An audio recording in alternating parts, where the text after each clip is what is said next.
না, তখন এলাকার যিনি পীর সাহেব আল্লাহ মানুষ তার কাছে গিয়ে বলা হচ্ছে হুজুর তকবীর করে দেন, তাবিজ দেন, তাবিজ পড়া।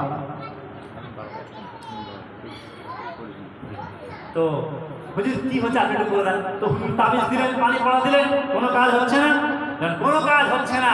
তখন এবারে চিন্তা করছি ব্যাপারটা কি হলো, হুজুর কিছু হয়নি, বাচ্চার কান্না বন্ধ হয়নি। হুজুর এবারে চিন্তা করেন সর্বনাশ কি ব্যাপারটা। এবারে হুজুর আধ্যাত্মিক জগতে ছুটছে, ওর মায়ের সাথে আমার একবার দেখা করছে, হুজুর ওর মেয়েকে মাত্র 3 দিনের বাচ্চা, ওর মাথা এখন আতুর ঘরে অসুস্থ, আমি ওখানেই যাবো দেখা করতে তার সাথে। তো চলেন হুজুর, বাচ্চার কান্না বন্ধ হচ্ছে, যে বলছে আম্মাজি, হুজুর বলছে ওই মেয়েকে আম্মাজি আপনাকে দুটো কথা বলবো, যদি আপনি খুবই অসুস্থ আপনাকে কষ্টের উত্তর দিতে একটু উত্তর দিতে হবে, আপনার বাচ্চা কেন কাঁদছে। আচ্ছা মা আপনি বলুন তো, আপনার পেটে যখন বাচ্চারা ছিল আপনার আমলটা কি ছিল, কি করতে? ও তখন বলছে হুজুর দুনিয়াদারি যা কাজ বাড়িতে প্রয়োজন আছে মোটামুটি সেই সব কাজগুলো করতাম, আর হুজুর আমার কোরআন মুখস্থ আছে, আমি হাফেজে কোরআন, তা আমি সারাদিন উঠতে বসতে ফাঁক পেলেই আল্লাহ কোরআন তেলাওয়াত করতাম, এবং এই তেলাওয়াতটা একেবারে চুপি চুপি নয়, আমি একটু আওয়াজ করে করতাম যেন আমার আওয়াজটা আমি শুনতে পারি, এরা তেলাওয়াত করতাম। কতদিন পর্যন্ত বলে হুজুর একদম সেই শুরু থেকে নিয়ে আর যেদিনে বাচ্চা হলো সিমটম দেখা গেল তখন এই তেলাওয়াতটা বন্ধ করে থেকে আমার শরীর নাপাক হয়ে যাচ্ছে, সেই জন্য আমি করছি। হুজুর বললে এই বাচ্চারা একটা ছেলেকে ডাকো তো, একটা মাসির ছেলেকে ডাকা হলো, বাচ্চাটাকে শুয়ে দেওয়া হলো, বাচ্চাটাকে মেঝেতে শুয়ে দেওয়া হলো বিছানাতে, এই বাচ্চা তুমি কোরআন তেলাওয়াত করো, ওষুধ আউযু বিল্লাহি মিনাশ শাইতানির রাজিম, বিসমিল্লাহির রহমানির রহিম, আর রহমান আল্লামাল কোরআন খালাকাল ইনসান আল্লামাহুল বায়ান। যখন শুরু করেছে বাচ্চার কান্না বন্ধ হয়ে গেছে, জোরে বলেন সুবহানাল্লাহ। বাচ্চার কান্না বন্ধ, যেমনি বন্ধ হয়ে গেছে সঙ্গে সঙ্গে সবাই অবাক। কি হলো? হুজুর বললেন কোচি তুমি তেলাওয়াত করেই চল, তুমি তেলাওয়াত বন্ধ করো না, বাস তেলাওয়াত করছে। হুজুর বললেন খবর পেয়ে গেছি আমি, ব্যাপারটা কি? বলে কি? ওই বাচ্চা মায়ের পেটে যখন ছিল ওর আম্মাজি কোরআন তেলাওয়াত করতো, ওই মায়ের পেটের ভেতর থেকে আল্লাহ আর শাহজালাল কালাম পাক তেলাওয়াত ওখানে শুনতো। ও যখন দুনিয়ার মুখে এসেছে ভূমিষ্ঠ হয়েছে তখন ওর আম্মার শরীর নাপাক হয়ে গেছে, আর কোরআন তেলাওয়াত করতে পারছে না।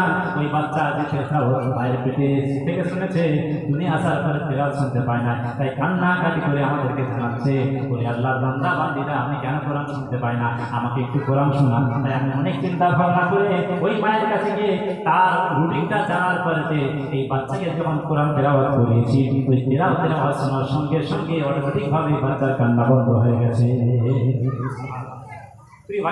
তাহলে মায়ের পেটে সন্তান থাকলে মায়ের আচার আচরণটা বাচ্চার উপরে প্রভাব পড়বে। অতএব আমার মা বোনেরা যারা আমার আওয়াজ শুনছেন, আপনাদের পেটে যখন সন্তান আসবে তখন অবশ্যই আপনারা খুব ভালো করে খেয়াল রাখবেন। আমার ভাইয়েরা যারা আমার সামনে আছেন, যারা দূর দূরান্ত থেকে শুনছেন, সকলকেই বলছি যে আপনারাও যখন মায়ের পেটে বাচ্চা চাষ করে তাদেরকে অত্যন্ত নম্র ভদ্র শান্ত হওয়া এবং তাদের আচার আচরণের মধ্যে যেন ধার্মিকতা থাকে, নম্রতা থাকে, ভদ্রতা থাকে, তাদের ভেতরে যেন শিক্ষার আলো থাকে। এসব কিছু যদি আপনি ওই বাচ্চার পেটে যতদিন থাকবে এটা রাখতে পারেন, এর প্রভাবটা ওই বাচ্চার উপরে পড়বে, আর ওই বাচ্চাটা অচিরেই সুন্দর দিনদার ভদ্র স্বভাবের হয়ে আল্লাহর জন্য তারা ভবিষ্যৎ হবে। প্রিয় ভাই সব, আল্লাহ রাব্বুল আলামিন বুঝিয়ে দিলেন, বান্দা তোমাকে আমি দুনিয়ার বুকে পাঠিয়েছি আশরাফুল মাখলুকাত করে, সৃষ্টির সেরা করে, আর তুমি আমার জমিনে সৃষ্টির সেরা হয়ে আর দুনিয়াতে যত নিকৃষ্ট মানুষের কাজ কারবার তোমার দ্বারা হচ্ছে, এইটা তো তোমার জন্য শোভনীয় নয়।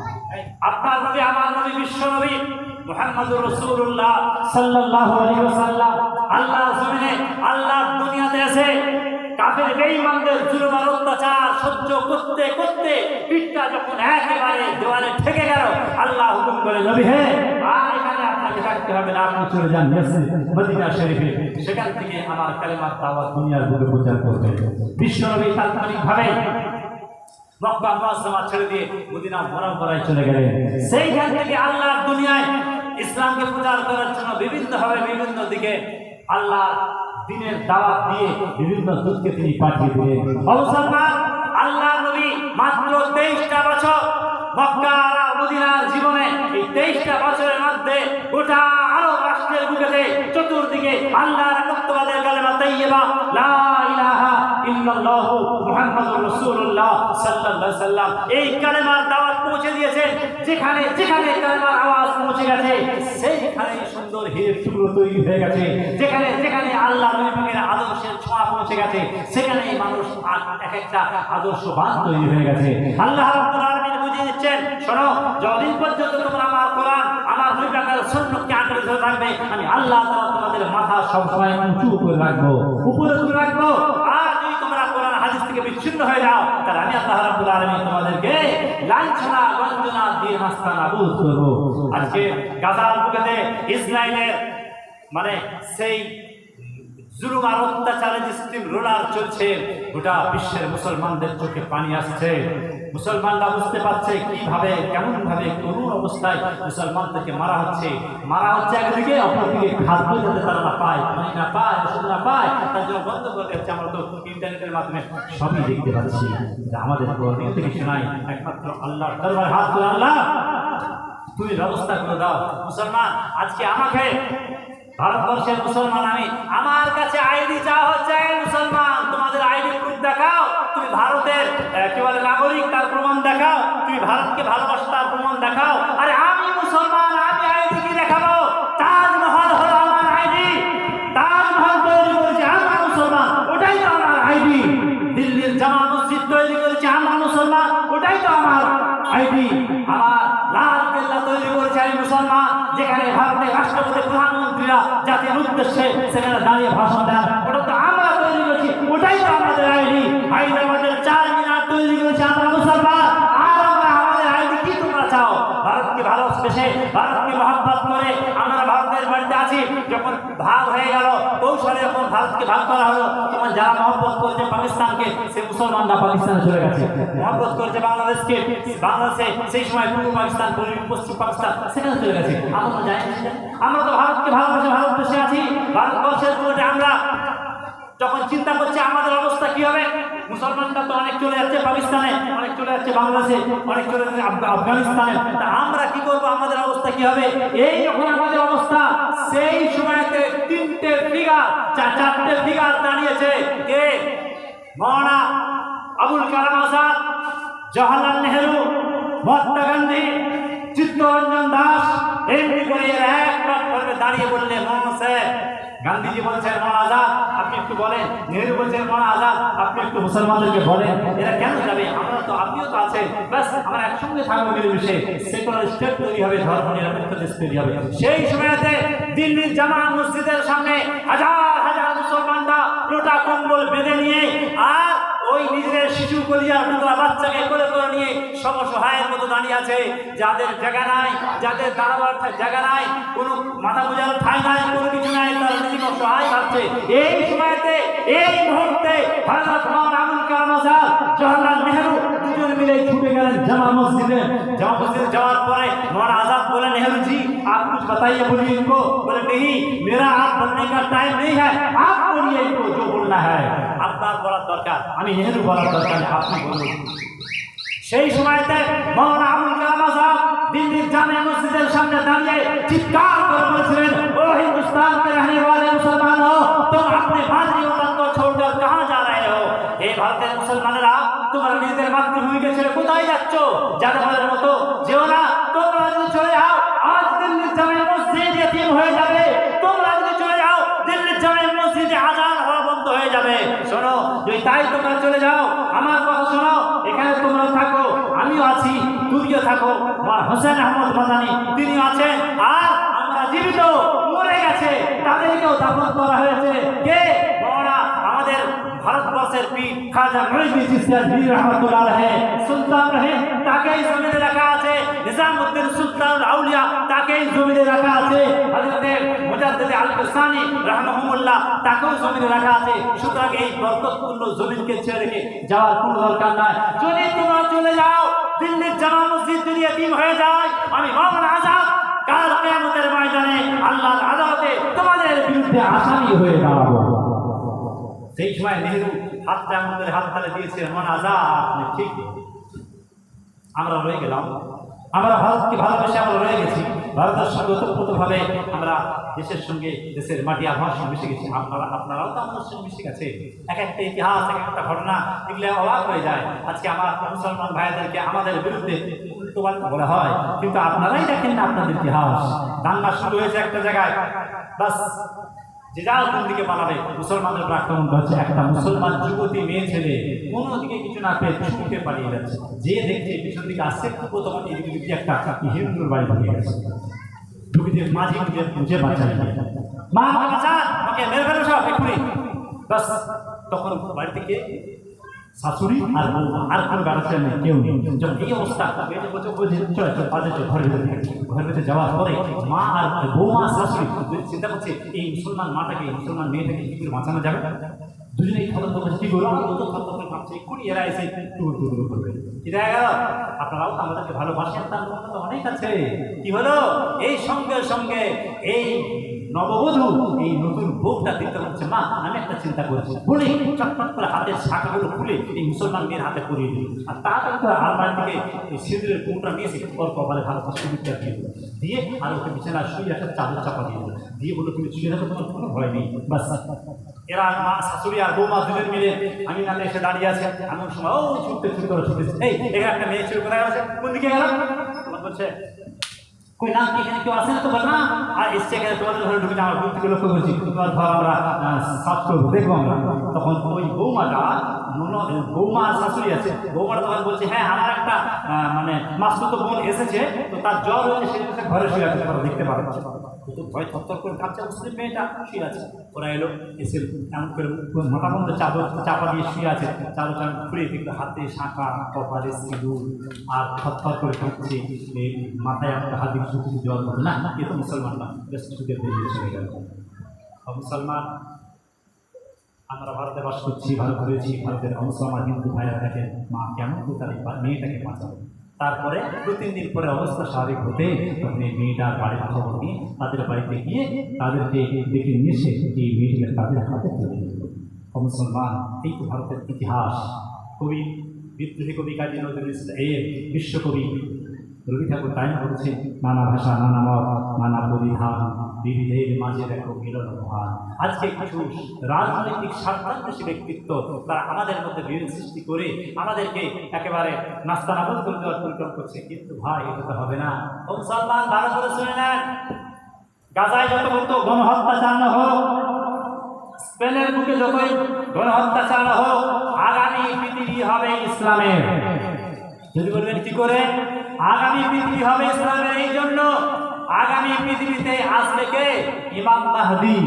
ইমাম মাহদী আসবে মুসলমান না কাফের হয়ে, আপনারা জোরে বলেন। ইমাম মাহদী মুসলমান। হযরত ঈসা আলাইহিস সালাম আসবেন, ঈসা আলাইহিস সালাম তো শেষ নবী পাকের উম্মত হয়ে আসবেন। অতএব আগামীতে কিয়ামত হওয়ার আগে দুনিয়ার বুকে দুটো ব্যক্তিত্ব আসবেন, ইমাম মাহদী আর ঈসা আলাইহিস সালাম।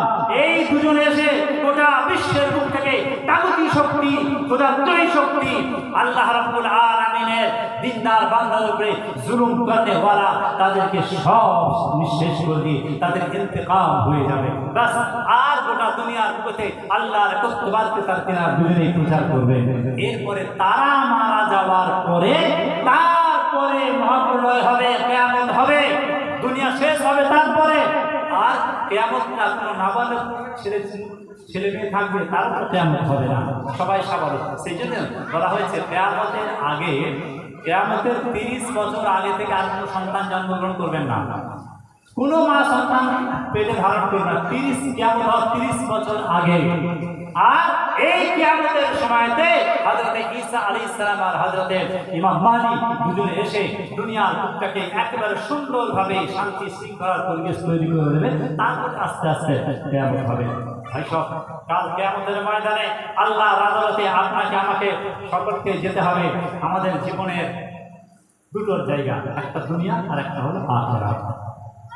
তাই আখিরাতে আমরা যাব জান্নাতি না জাহান্নাম, ওখানেও দুটো রাস্তা, জান্নাত না হয় জাহান্নাম, তৃতীয় কোনো রাস্তা নাই। তো এখন নবী পাক সাল্লাল্লাহু আলাইহি ওয়াসাল্লাম বসে আছেন, হযরত ওমর বসে আছেন। এমন সময় জিবরিল আমিন আসসালামু আলাইকা ইয়া রাসূলুল্লাহ। হযরত জিবরিল আমিন খুব হাস্যোজ্জ্বল মুখ নিয়ে নবীর কাছে এসে সালাম দিয়েছে। একটু দোষে বলেন আল্লাহুম্মা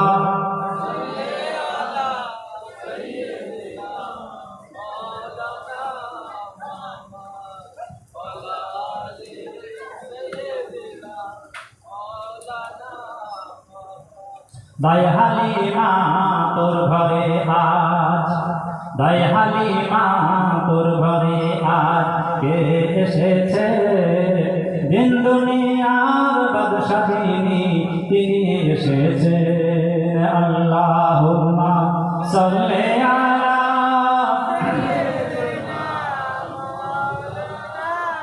ওয়ালা আলি সাইয়্যিদিনা মাওলানা মুহাম্মদ। জিবরিল আমিন হাসতে হাসতে নবী পাকের সামনে আসসালামু আলাইকা ইয়া আইয়ুহার রাসূল, নবীজি সালাম উত্তর দিলেন, হুজুর আপনার কাছে একটা সুসংবাদ নিয়ে এসেছি, আপনিও খুশি হয়ে যাবেন সংবাদটা শুনে। জিবরিল কি সুসংবাদ? ইয়া রাসূলুল্লাহ, আল্লাহ এখনই আমাকে পাঠিয়েছে আপনাকে জানিয়ে দিতে যে আল্লাহ পাক আপনার উম্মতের মধ্যে ৭০,০০০ উম্মতের বিনা হিসাবে জান্নাত নসিব করে দেবেন। জিবরিলটা শুনলে নবীর মুখটা একদম ফ্যাকাশে হয়ে গেল। নবী পাকের উম্মতরা জান্নাতে যাবে বিনা হিসাবে, তো খুশির কথা, কিন্তু নবীর মুখটা ফ্যাকাশে হয়ে গেল। হযরত জিবরিল আমিন, নবীজি আপনি খুশি নন? বললে ৭০,০০০ আমার উম্মতি বিনা হিসাবে জান্নাতে যাবে। বলে জি হুজুর, এটাই আল্লাহর ঘোষণা। কিন্তু আমার সাহাবা তো ১,২৫,০০০ ৩০,০০০ ১ লাখ তো আমার সাহাবারা আছে, তাই ৭০,০০০ হয়ে জান্নাতি হয়ে বিনা হিসাবে কি করতে আল্লাহ কেউ বললাম। জিবরিল আমি তখন চিন্তা করতে চাচ্ছি, তাহলে কি আপনি এটা কবুল করছেন না এটা ফেরত দেবেন?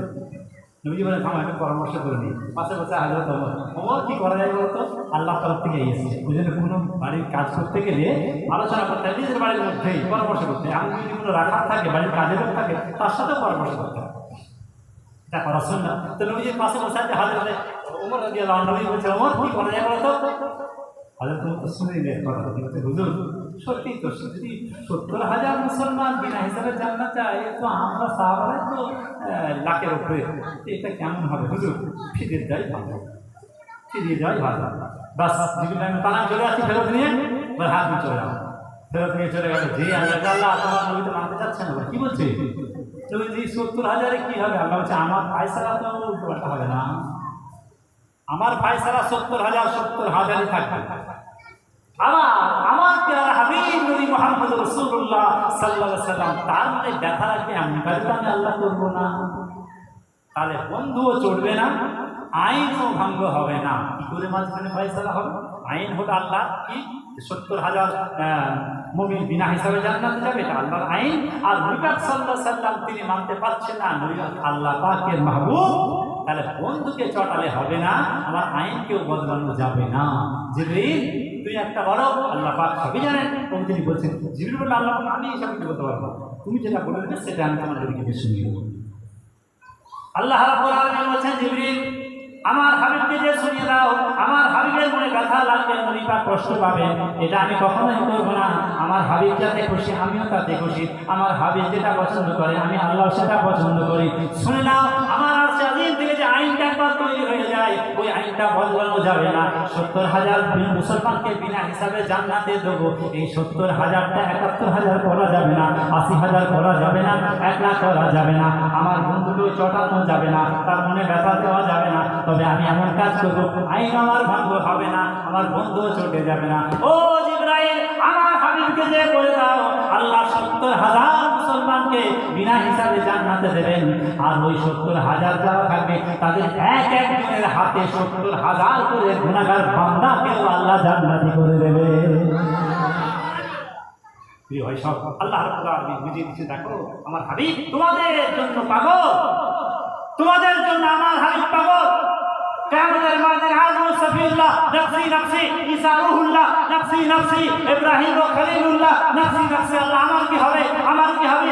এমনকি ঈসা আলাইহিস সালাম নিজের মা মারিয়ামের কথাও বলবেন না, আল্লাহ আমার মারিয়াম মা, আমি ও কথা তুমি আমাকে বাঁচিয়ে দাও, নফসি নফসি, আল্লাহ তুমি আমাকে হেফাজত করো। এই যখন গোটা হাসরের ময়দান অবস্থা, নবীদের অবস্থা এরকম, সেই সময়তে এক জায়গা থেকে আওয়াজ আসছে, গুনগুন করে অন্য আওয়াজ আসছে।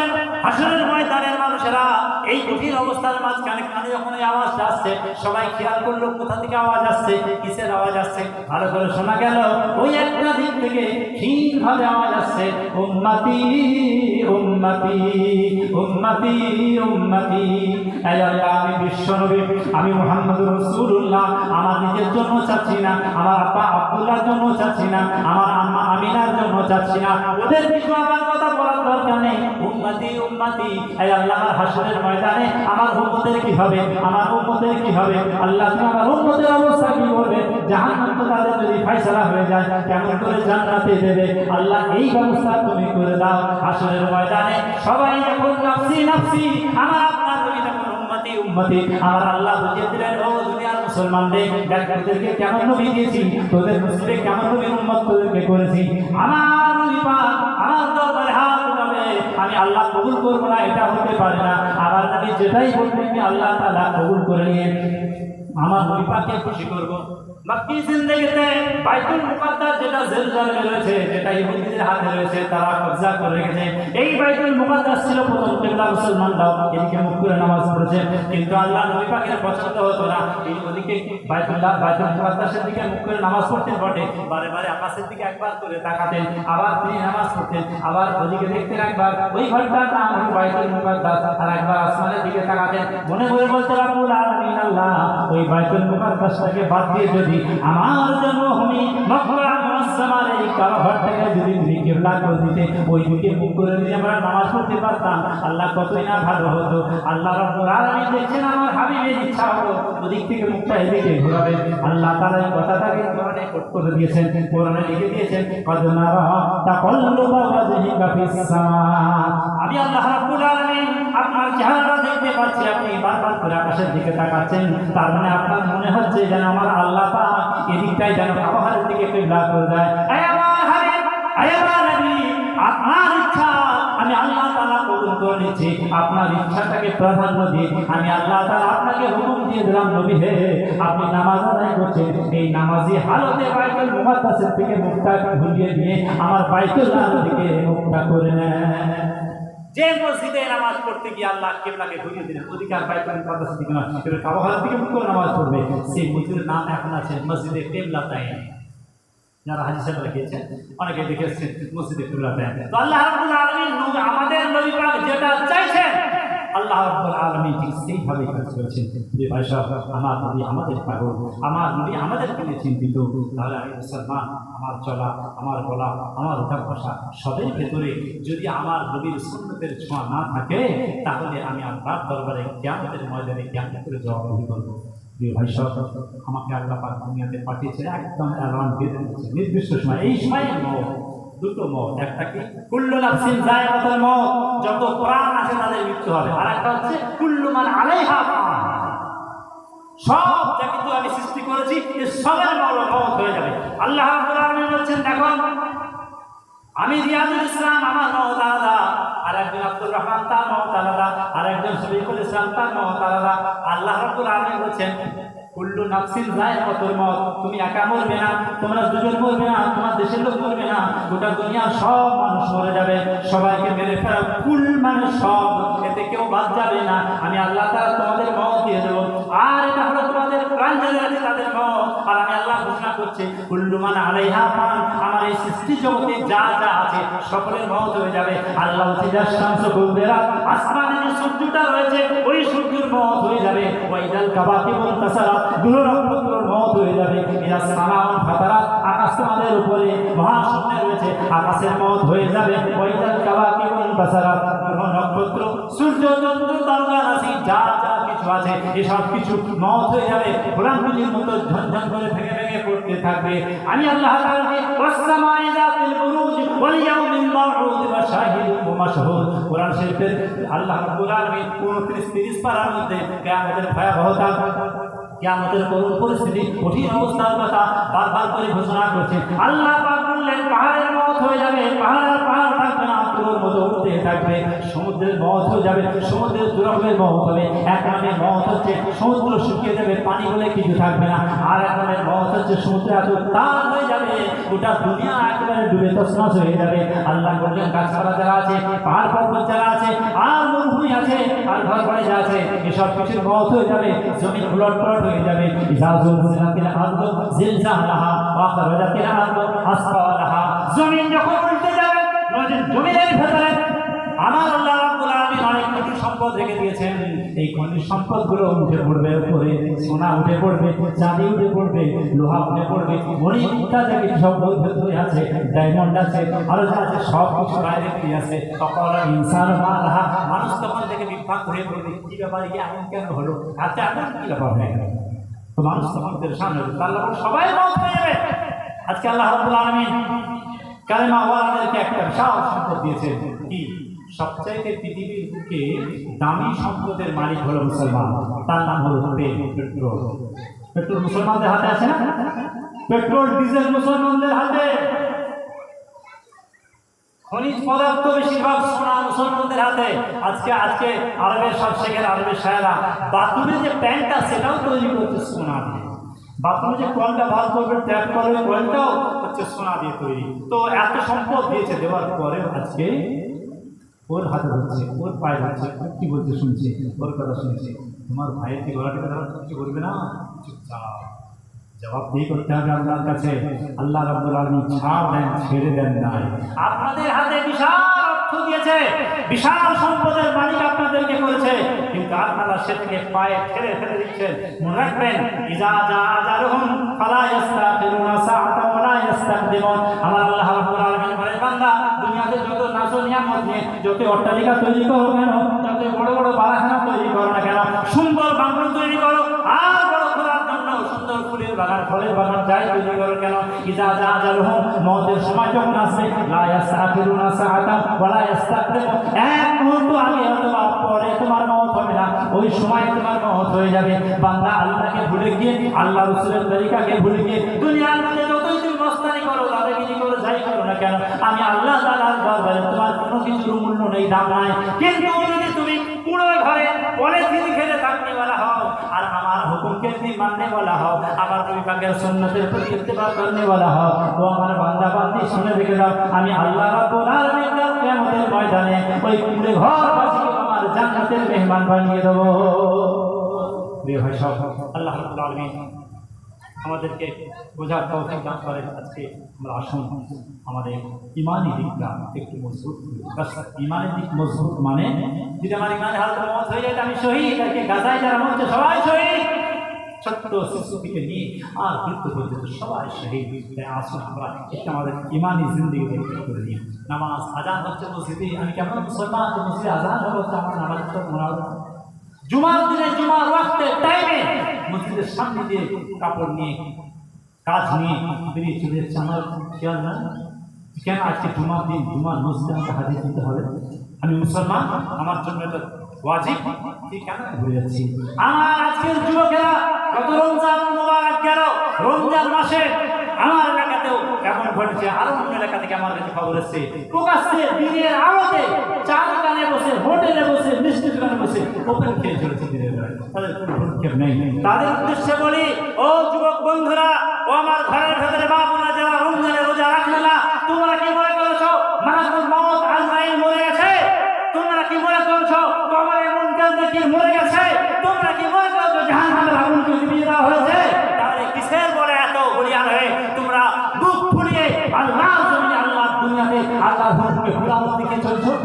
আল্লাহ পাক বলছেন, ইয়া মাশারাল জিন্নি ওয়াল ইনস ইন ইসতাতাতুম আন তানফুযু মিন আকতারিস সামাওয়াতি ওয়াল আরদ ফানফুযু লা তানফুযুনা ইল্লা বিসুলতান।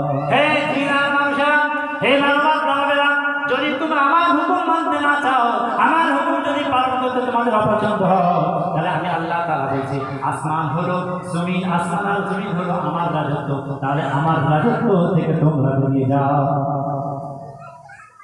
ইনস্তাতাতুম আন তানফুযু মিন আকতারিস সামাওয়াত, যদি আমার হুকুমকে না মানতে পারো, ফানফুযু, বেরিয়ে যাও, দূর হয়ে যাও আমার রাজত্ব থেকে। তো আল্লাহর রাজত্ব থেকে বেরিয়ে কোথায় যাবো? যেখানে যে আকাশ আছে, যেখানে যে জমিন আছে, যেখানে যে জমিন না থাকলে নদী আছে, যেখানে যে জমিন সাগর না থাকলে মরুভূমি আছে, কিন্তু আল্লাহ রাজত্ব। আল্লাহ বলছে ফানফুযু, গেট আউট, বেরিয়ে যাও। এরপরে আল্লাহ পাক তো জানেন সব কিছু, তিনি আবার বলছেন লা তানফুসুনা ইল্লা বিসুলতান, আমার এই আসমান আর জমিনের এই রাজত্ব থেকে বেরিয়ে যাওয়ার দ্বিতীয় কোনো তোমাদের ঠাঁই নাই, ঠিকানা নাই, জায়গা নাই। তা আমার রাজত্বে থাকবে আর আমার হুকুমকে মানবে না, বেরিয়ে যেতে কোনো ব্যবহার রাস্তা নেই, তাহলে বলো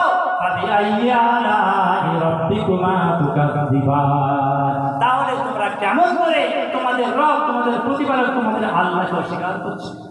আল্লাহ পাক আমাদেরকে বলে দিচ্ছে, ভাই সকল আসুন না আমরা একটু মসজিদমুখী হই, আসুন না আমরা একটুখানি আল্লাহ পাকের কোরআনমুখী হই, আমরা একটু নামাজ পাঠমুখী হই। নিশ্চয়ই আল্লাহর তরফ থেকে সাহায্য আমাদের জন্য আসবে, আল্লাহর তরফ থেকে সাহায্য আমাদের জন্য আসবে। একজন বাদশাহ বিশাল রাজপ্রাসাদ তৈরি করতে গিয়ে সামনে একটা ভিখারির বাড়ি ঢুকতে পুরে ঘর, বাদশাহ বলে ভিখারিকে আবার ডেকে নিয়ে সমস্যা বুড়িমা, আমার রাজপ্রাসাদ তৈরি হচ্ছে তো অনেকটা জায়গা লাগছে, তোমার ঘরটা পড়ে গেছে এই জায়গার মধ্যে, তোমার ঘরটা তুমি সরিয়ে দাও, অন্য জায়গায় চলে যাবো। বুড়ি বলছে আমার বাচ্চা পুরুষের ঘর, আমি কেন ভেঙে দিয়ে যাবো? বলে না তোমাকে নিয়ে যেতে হবে, এটা আমি বাদশাহ, আমার রাজপ্রাসাদের জন্য লাগবে ওই জায়গা। বুড়ি বললো না আমি সরবো না। ব্যাস কিছুতে যখন বুড়িকে মানা যাচ্ছে না, কি করা যাবে? মন্ত্রী বলছে বাদশাহ চিন্তা করতে হবে, ও বুড়ি যখন ভিক্ষা করতে সবাইটা বেরিয়ে যাবে না, ওর সন্ধ্যে আসলে ছোটো ঝুঁকি তো ভাঙতে পারছো ভেঙে বিশ্রাম করবি, আর ওখানে একটা যা প্ল্যান দেয় সেইটা তৈরি করা শুরু করবি। বাস বুড়ি আর এসে দাঁড়াতে পারবে না, দেখতে পারবে না, রাত্রে অন্য জায়গায় এখানে না দিতে আমরা একটা অন্য জায়গায় দেখে দেবো। বাস বলো ঠিক বলছো, পরামর্শটা ঠিক আছে। কিন্তু কথা হচ্ছে খোদা তোমায় ডাকতে জানি না, খোদা তোমায় ডাকতে জানি না, ডাকার মতো ডাকলে খোদা কেমন শোনে না। তোমাকে ডাকতে জানি না, তাই তো যদি ডাকার মতো ডাকি, এই মেয়েটা কি করলো এসে? বুড়ি মেয়েটা সন্ধ্যা বিকালে ফিরে এসে স্বর্ণ ওই ঘর নেই, ঘর সব স্মার্ট করছে, কিন্তু তৈরি হচ্ছে। কি করলে জানেন মেয়েটা? মেয়েটা ওই জায়গাটায় নিজের ভাঙ ঘরের যে জায়গাটা নতুন নির্মাণ করছে বাদশা, সেটা দাঁড়িয়ে আকাশে দেখেছে, এই মেরে রাত मैं नहीं था लेकिन तू तो था, ऐ मेरे परवरदिगार मैं नहीं देखा लेकिन तू तो देखा, मैं नहीं था लेकिन तू तो था, मैं नहीं देखा लेकिन तू तो देखा। আমি ছিলাম আল্লাহ তুমি তো ছিলে, আমি দেখিনি আল্লাহ তুমি তো দেখেছো। এই রব, এই পরওয়ারদিগার, আমি মাজলুম, বাদশা জালিম, তোমার কাছে আমি সাহায্য চাই। বাস যেই না বলা সঙ্গে সঙ্গে আল্লাহর তরফ থেকে বিশাল একটা ভূমিকম্প হলো, বাদশা এবং তার রাজপ্রাসাদ সব মাটির তলায় গিয়ে নিঃসন্তান হয়ে গেল। আল্লাহ দেখতে দিলে, দেখো তোমাদের ইতিহাস, ওই মেয়েটা কেমন করে আমাদের রেখেছে, ওই টাকার ভিতরে কেমন আন্তরিকতা ছিল, ওই টাকার ভিতরে কেমন ইখলাস ছিল, যে মুহূর্তের মধ্যে আল্লাহর আরশে আজিমে ধাক্কা লেগেছে আর তাৎক্ষণিকভাবে ব্যবস্থার প্রতিফলন ঘটে গেছে। ভাই রামা, আল্লাহ রাব্বুল আলামিন বলছে, বান্দা তোমরা একটু আমাকে মনে করে ডাকো না, একটু নামাজ পড়তে এসে ডাকো না, একটু কোরআন প্রতিষ্ঠা করে আমার কাছে হাত তুলে কাঁদো না, আমার কাছে টাকাও চাও, আমি আল্লাহ দেবো। দেওয়ার জন্য প্রস্তুত একজন সুদখোর, এলাকার সবচেয়ে শ্রেষ্ঠ সুদখোর, নাম হলো তার হাবিব আজমি। তার স্ত্রী বারবার বলে, তোমার কদিন বাঁচ যাবো, একটু তওবা টবা করো না। ঠিক আছে আজকে যাচ্ছি, জলসায় যাবো, যে তওবা করবো। তো জলসায় গিয়ে তওবা টবা করে চলে এসছে। হ্যাঁ, আসার পরে এলাকায় ঘোষণা করে তওবা করে নিয়েছি, আর কালকে সুদ নেবো না, যারা আমার দিয়ে টাকা নিয়েছিলে এরা আপনাদের টাকা পয়সা ফেরত দিয়ে দাও, সব শেষ, দেওয়া হয়ে গেল। এবারে সকালবেলা স্ত্রীকে বলছে কি খাওয়া হবে, তো স্বামী বৃহস্পতি স্ত্রী যখন করছে তাও তো চিন্তা নেই, আমি একটু কি বলে কারোর কাছে কাজ করতে যাবো, কারোর কাছে কাজ করলে তো কিছু পাওয়া যাবে, সে বাংলায় এখন জোট খাটা বলে পাওয়া যাবে। তো চলে গেল সকালবেলা, আমি সন্ধ্যেবেলা আসার সময় খাবার নিয়ে আসবো, সন্ধ্যেবেলা খালি হাতে আসবে। স্ত্রী বলে কি হচ্ছে, তুই বাজারে তুলে আনবে না, রান্না কি হবে? বলি জানো প্রথম তো আজকে কাজে গেছি, যে কি করে মালিককে বলবো প্রথম দিনই কাজে বলবো টাকা দাও, রোজ দাও, দেওয়ার না ওই জন্য পারি না, ম্যানেজ করে না, পানি টানি খেয়ে শুয়ে ফিরে আসে। কালকে কে ঠিক করবো, পরের দিন আবার গেছে সেই একই কেস, রাত্রেবেলা সন্ধ্যের পরে ফিরে এসে খিচুড়ি, আজকেও করতে পারি যেন কোনো লজ্জা লাগবে। দুদিন হলো, তৃতীয় দিনে যখন ফিরে আসতে যাচ্ছে দ্রুত কাজ হয়ে গেছে, আজকে 3 দিন হবে, একটু বলবে লজ্জা ভাঙতে হবে, আমরা কী করে হবে, বাঁচবো কেমন করে, এই পানি খেয়ে খেয়ে থাকা যায়?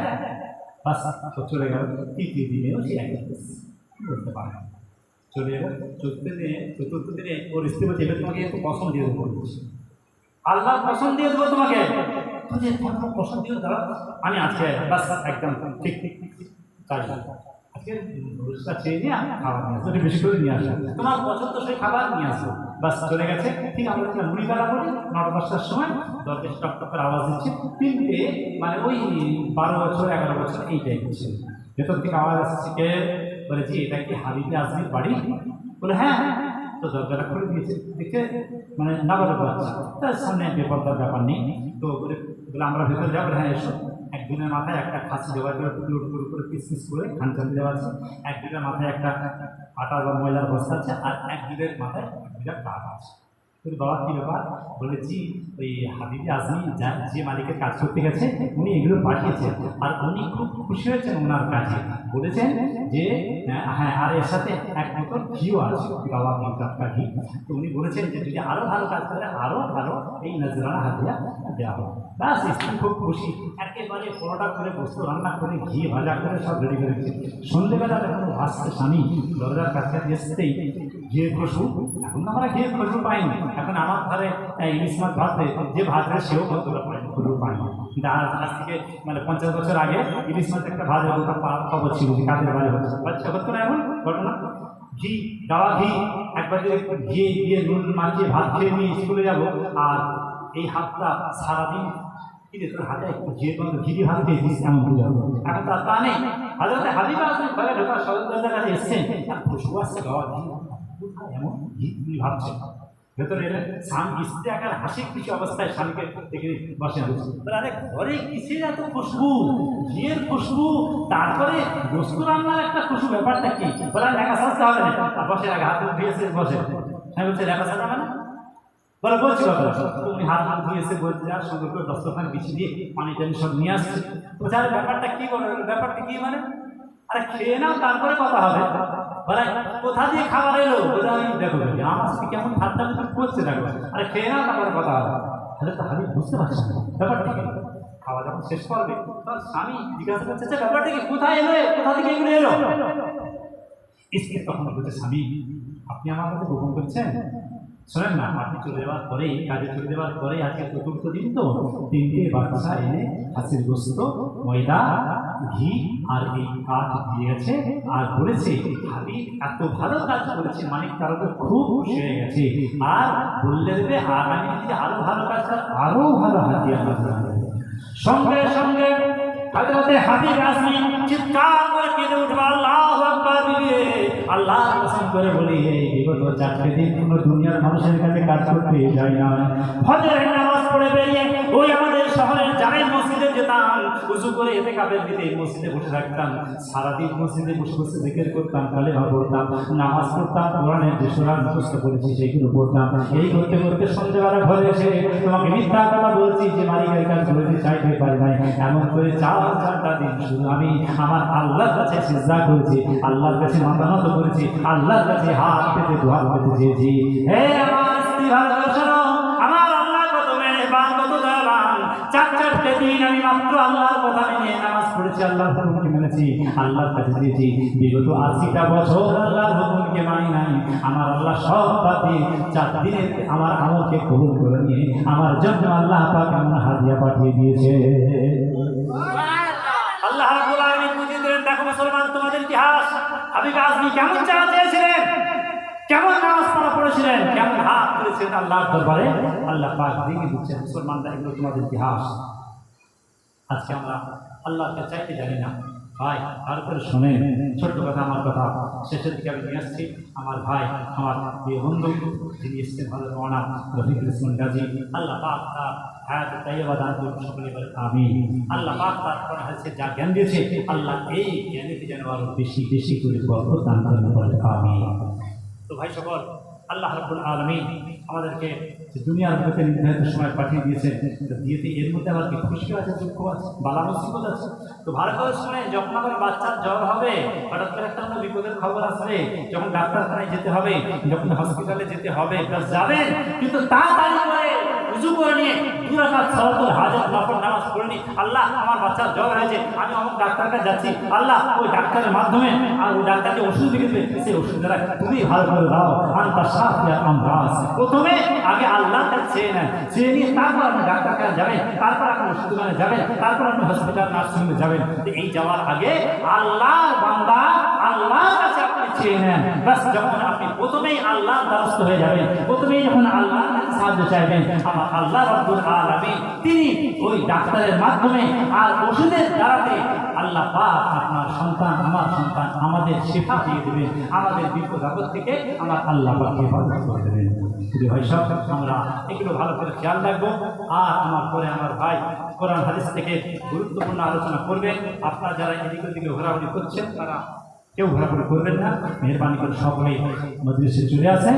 আর প্রত্যেকেই আমার জীবনে জানা আল্লাহ পাকের হুকুম এবং তার তরিকা, এই আমল যেন ভালো হয়, এটা আল্লাহর কাছে নিজেরাই চাইবেন। মসজিদে ইমাম সাহেবকে দোয়া করতে বলবেন, আল্লাহ পাক আমাদের সকলের দোয়াকে কবুল করবেন, তিনি কবুল করতে পছন্দ করেন। আল্লাহ আমাদের সকলকে তার দিনকে সঠিকভাবে জানা, বোঝা, আমল করার তৌফিক দান করেন। সকলেই বলেন আল্লাহ আমিন। তো দোষী করেন আল্লাহ।